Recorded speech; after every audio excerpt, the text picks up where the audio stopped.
semua aktivitas kita semuanya. Rekan-rekan semuanya, ya, seperti halnya tadi disampaikan pada video saya yang pertama tentang tata letak sensor berikut fungsinya.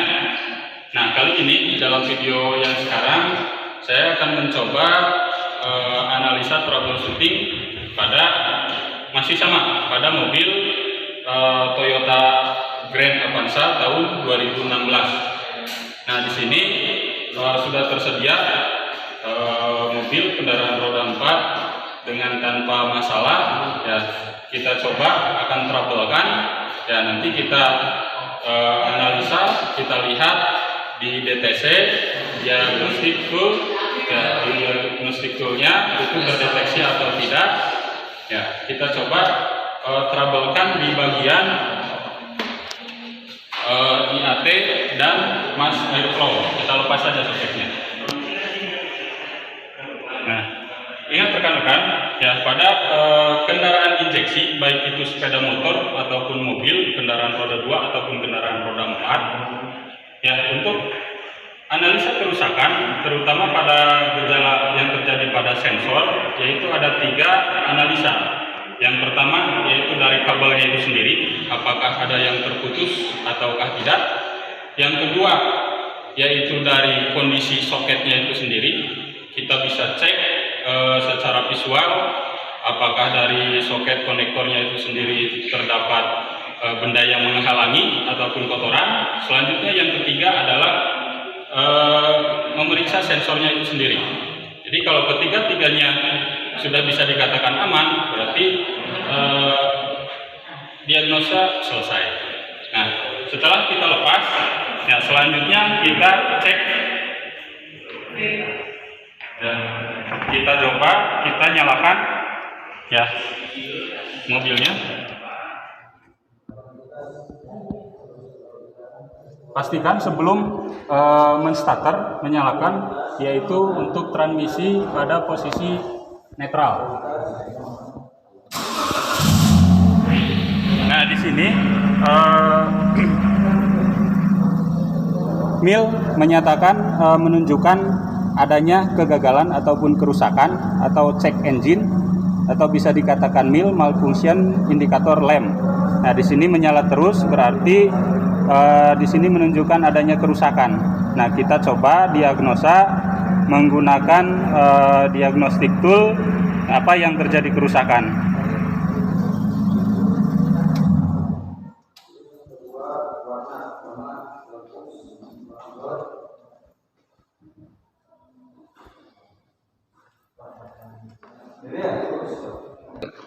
Nah, untuk diagnostic tool yang sekarang akan saya gunakan yaitu dari Techstream yang biasanya digunakan oleh pabrikan antara Toyota dan Daihatsu.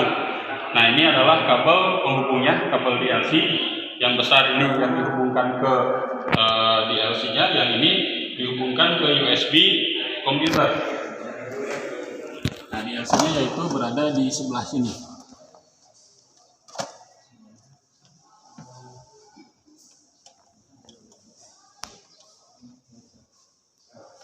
Nah, selanjutnya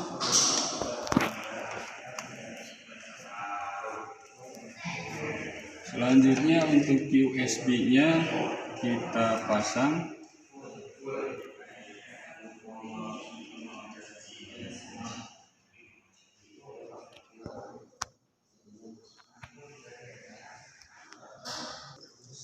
Nah, selanjutnya setelah kabel DLC yang besar terpasang pada unit, untuk kabel DLC yang kecil kita pasangkan pada komputer yang tersedia.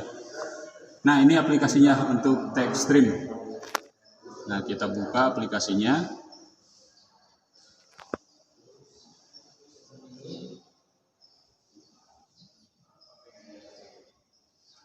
Nah, tunggu beberapa saat sampai fitur pada unit ini muncul pada aplikasi. Kita boleh untuk mendeteksinya sambil menghidupkan kendaraan.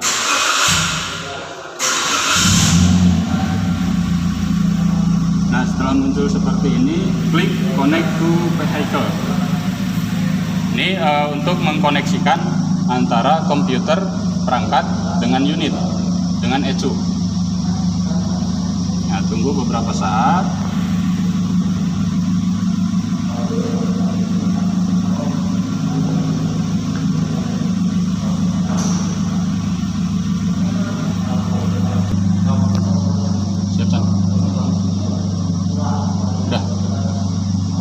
Nah, setelah muncul seperti ini, ya di sini ada option pilihan. Ya, untuk division kita pilih Toyota. Selanjutnya untuk modelnya itu sendiri kita pilih untuk Avanza. Nah, untuk tahun pembuatannya kita gunakan yang 2016. Dan ini adalah untuk kode engine. Ya. Nah, ini adalah untuk transmisi yang digunakan pada unit. Nah, kebetulan yang sekarang saya gunakan adalah untuk tipe manual transmisi.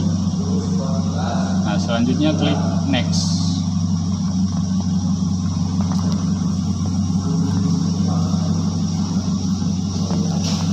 Nah, baik, setelah muncul seperti ini, ya tadi setelah diidentifikasi adanya kerusakan pada sistem injeksi, klik pilih yang EPI, electrical injection. Ya, klik tanda panah next selanjutnya. Nah, tunggu beberapa saat.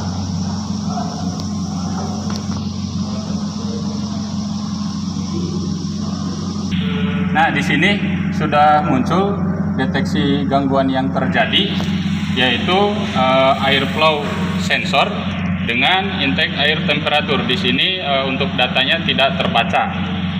Nah, kalau sudah muncul identifikasi seperti ini, langkah selanjutnya adalah memperbaiki ataupun menganalisa kerusakan yang terjadi pada sensor tersebut. Nah, terlebih dahulu kita matikan engine, ya, posisikan kunci kontak pada posisi off.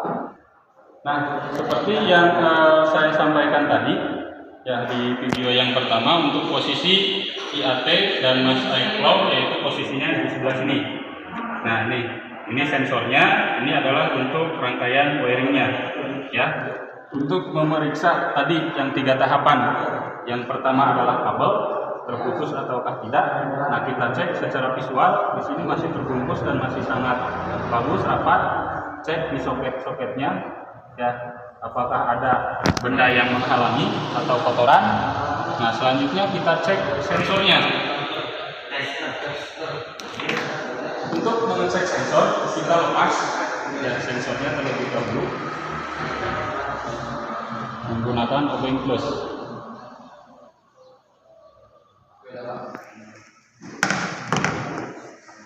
Nah, sensornya seperti ini untuk mass airflow, ya, dan intake air temperatur. Nah, untuk memeriksanya kita gunakan buku panduan, ya, buku elektronik.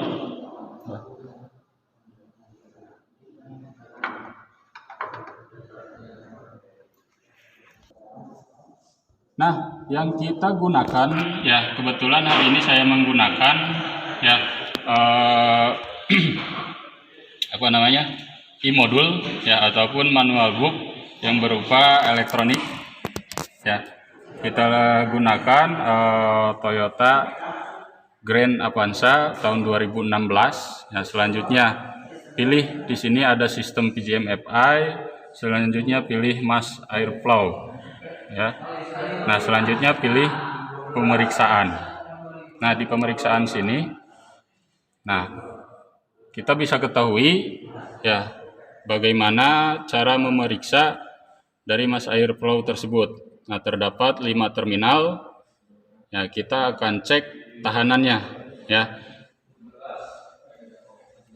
Nah, untuk tahanan spesifikasi di 20 derajat Celcius ini yang akan kita gunakan. Ya, spesifikasinya yaitu 2,21 sampai 2,69 kilo ohm. Nah, selanjutnya tinggal kita lakukan pemeriksaan pada sensor mass airflow tersebut. Baik, tadi sudah saya sampaikan ini adalah sensornya. Kita coba cek tahanan menggunakan apometer. Kebetulan yang akan saya gunakan hari ini adalah apometer untuk tipe analog. Nah, sebelum kita gunakan, kita wajib tentunya melakukan kalibrasi avometer itu sendiri. Nah, kita cek. Nah, kita posisikan nolkan.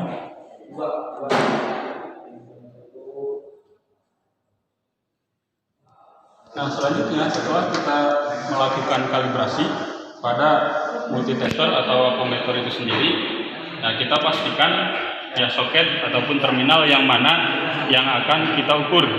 Yang kita ukur adalah terminal yang ke-1 dan yang kedua, ya, dari kanan kita. Tuh. Kita langsung lakukan pengukuran untuk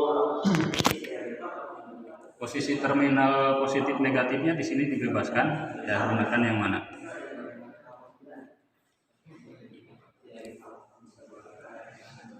Oke, ya. Pengukuran sudah didapat dan hasilnya yaitu 2,1 kilo ohm.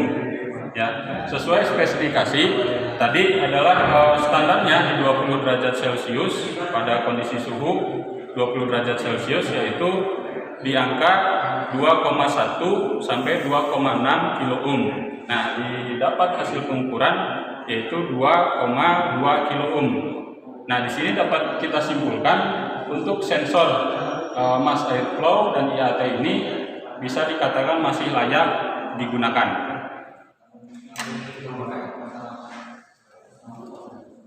Nah, selanjutnya kita pasang kembali ya, sensor mass airflow tersebut ya pada posisi ikutannya.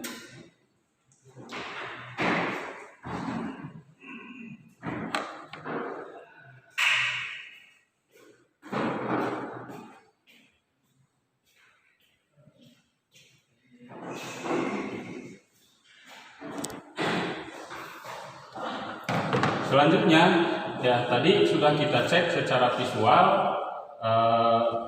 di soketnya itu sendiri tidak adanya benda yang menghalangi atau kotoran, terus kabel-kabelnya masih rapi tertutup. Selanjutnya kita pasang kembali untuk soket mass airflow-nya itu sendiri.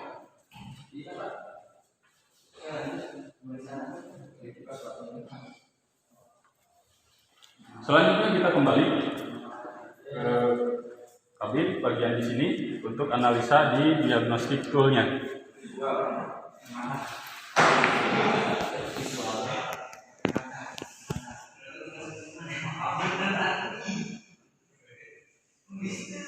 Nah, ini secara otomatis tadi pada saat engine mati, nah diagnostik yang tadi terekam itu akan terminimize atau terclose. Nah, kita posisikan on-kan kembali kunci kontak. Ya, boleh sambil dihidupkan mobilnya. Selanjutnya kita pilih klik trouble kode. Tunggu beberapa saat.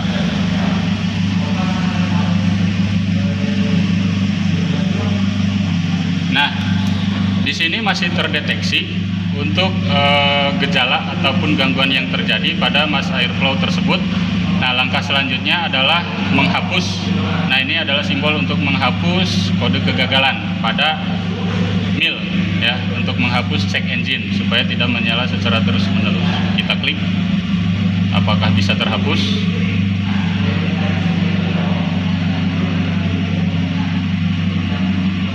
Nah, selanjutnya di sini muncul pilihan, klik tombol clear.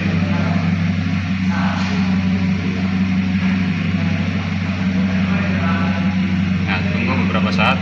Nah, ini hasilnya sudah terhapus ya.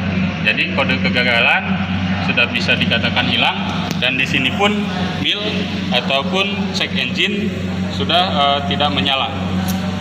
Nah, langkah selanjutnya adalah di sini boleh kita misalkan konsumen ataupun pada saat menerima ataupun menghadapi pasien misalkan ingin mengetahui kode kerusakannya, hasil analisisnya, nah kita boleh print.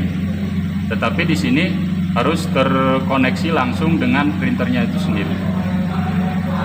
Nah, setelah tahapannya semua selesai, kita klik tombol close.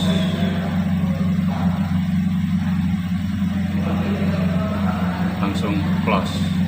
Nah, setelah seperti ini kita melepaskan ya PLC. Nah, terlebih dahulu kita posisikan engine mati ataupun putar kunci kontak pada posisi off.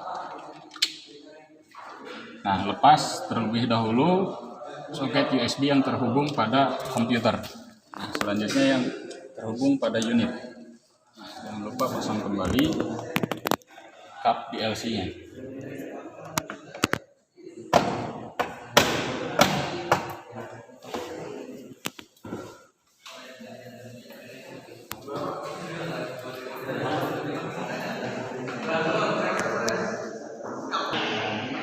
Baik, itulah hasil tadi analisis kerusakan, troubleshooting sampai dengan memperbaiki dan menghapus kode kegagalan pada MIL atau check engine pada mobil Toyota Grand Avanza tahun 2016. Ya, untuk video kali ini sampai di sini terlebih dahulu.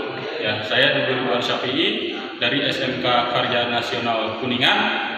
Ya, SMK bisa tetap semangat dan setiap kegiatan praktik jangan lupakan APD atau alat pelindung diri untuk menjaga keamanan, kesehatan, dan keselamatan kerja baik itu pada diri kita maupun pada unit praktik berikut alat. Terima kasih. Ditutup. Billahi taufiq wal hidayah. Assalamualaikum warahmatullahi wabarakatuh.